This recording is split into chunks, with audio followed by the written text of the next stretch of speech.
Okay, so this is just a quick introduction to Microsoft Excel. I'm going to walk through just what Excel is and how it's structured for those who have never seen it before. Um, I'm going to use one of our class examples for um, looking at math basics. It's one of the first things we cover in the first lecture of stats. In Excel, it's a grid pattern, so columns are labeled by the letters A, B, C, D, and then the rows are all numbered. So these are referred to, each box is referred to as a cell. And the cell contain numbers, text, and as we'll see, it can contain formulae. So this one here is just a picture that I've thrown in there. You wouldn't see this. So what I'm going to do is I'm going to replicate this table here in Excel. So I'll have, so I'm going to type in A1, transaction number, and X. As you will see here, it kind of looks like it's crept into column B, but it really hasn't. So what I can do is, if you want to stretch out the width of a column to make it look better, I can go like this. So if I hover on the line that borders between column A and column B, I can then stretch that out. I can also, if I want, this is kind of like, if you keep it the way it is, it just kind of like bleeds into the next column. I can do what's referred to as wrap text. So if I wrap text here, and then I can center it.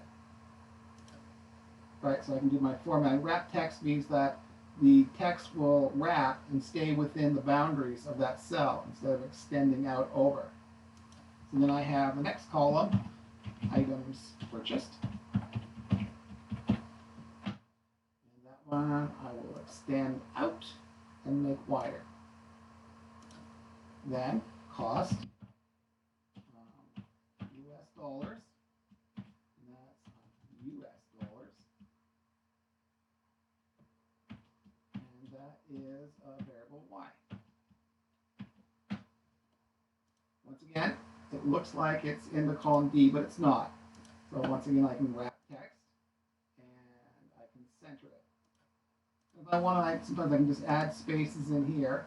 Up here is the command bar. So this is actually when I'm basically on a cell. I can also center horizontally. So whenever I go into a cell, the command bar here shows me what's in that specific cell that I'm in. And the cell that I'm active in is highlighted for me in green with a little square in the bottom corner. So if I see as I go across, I see what's in cell B1. And over here, I see the reference. It's telling me in the command bar here that I am in cell B1, and what is contained in cell B1 is items purchased. And then I have my cost, and then I'll stretch out here just to make this bigger. My exchange rate. Let's see, my little picture has disappeared. So exchange rate.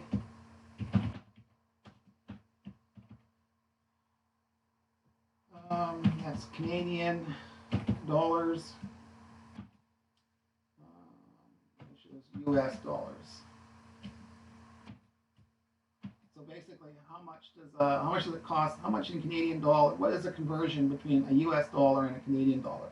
This is for my trip with my granny to Buffalo. I did this before COVID. And I'll just stretch here. Oh, and then wrap text. Wrap text, and then center. Stretch. I can also stretch the width of the rows. And then I enter in numbers. So I just enter in, I'm replicating that table. 1, 2, 3, 4, 5. And what the item was: gas, lunch, clothing, hotel, breakfast. 22, 25, 215, 75, and 50. And my exchange rate 1.1, 1.1, 1.1, 1.14. Exchange rate changed. 1.14. As you can see, I have this as dollar signs here. I'm going to leave this is what Excel is going to work with, and I can convert that to currency. Give it this. That's a format. Makes it just look like it's a dollar value. So I'll go currency, and there we go. And here, I want it to 2 decimal places. So there's 1 decimal. That's no decimal places. 1, 2. And that replicates my table. I can put borders around for each of the cells. So up here in the under home here, I can go here, and all borders. That means that putting a solid line around each of the borders. And that replicates my table. So then I can delete that here. I don't need this anymore. It's gone. So here is my Excel. Now I can save this. File save. And I'll just throw it under lectures for the week.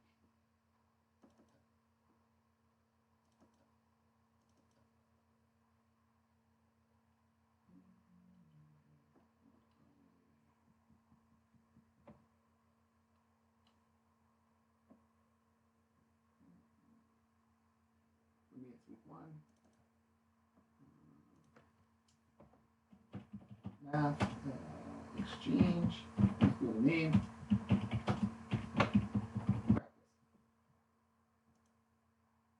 Okay. Now, what I can also do is I can do calculations. So what I would want to do, and I want to sum up, okay, well, how much during my trip to the United States for the day? I quarantined for 2 weeks, obviously. All free. So I can total up what my total expenses were for my little trip. So total. Now, I'm going to introduce what is a function. So there are a whole series of functions in Excel that do mathematical calculations. We'll do a bunch of things. Now in Excel, for Excel to know that in my cell here, which is cell C7, so that's cell C7, I want to sum up how much I spent. So how much did I total costs in terms of gas, lunch, clothing, hotel, breakfast. And in Excel, if I want to run a function, I type the equal sign. I go equal, and then I want to use a function, so equal to, and I can go here. So if I want to find out what function I want, so if I go equal, and I go function, most recently used, I can go math and trade, and you'll learn these as we go. But I want the function sum. So what it does is it'll sum up the numbers in this array of cells here. So I go OK, and it will sum. It automatically does a little figure for me, but I want to sum up the contents of cells C2 down to C6. And you'll see here, it's executing the function sum, equal to sum, and then in brackets it's saying, well, what cells do I want to sum? I want to sum the cells from C2 colon to C6, and that's an array. So when I see C2 colon C6, that means Excel recognizes that I want to sum the values of C2, C3, C4, C5, and C6. And then I go, OK. There. I spent $362 US. And that's your first function. Now, what I want to do is I want to figure out, well, what did that cost me in Canadian dollars? So cost, Canadian dollars. And I can call that variable Z. This is just text. So I'm just, then I want to, it's wrapped and it's centered. So it follows. The exchange is simply what it costs me in US dollars multiplied by the exchange rate. So once again, I'm going to be performing a function equal. I want to take the content of C2 star, multiply it by the exchange rate, to figure out how much it costs me in Canadian dollars. So take this cell here, E2 is going to hold the contents of E2 are going to be C2 multiplied by D2. That cost me $35.20. Now, I want to replicate this calculation. So a C2 D2, I want C3 D3, C4 D4, C5 times by D5, and finally C6 multiplied by D6. Okay, I can type that in and do that calculation, repeat that calculation 4 more times. But what I have here is, if you see in the square here, or the active cell, that's right here, what is that green bold, that dark square. If I hover over that, you'll see that my cursor changes from a big fat plus sign to a skinny black plus sign.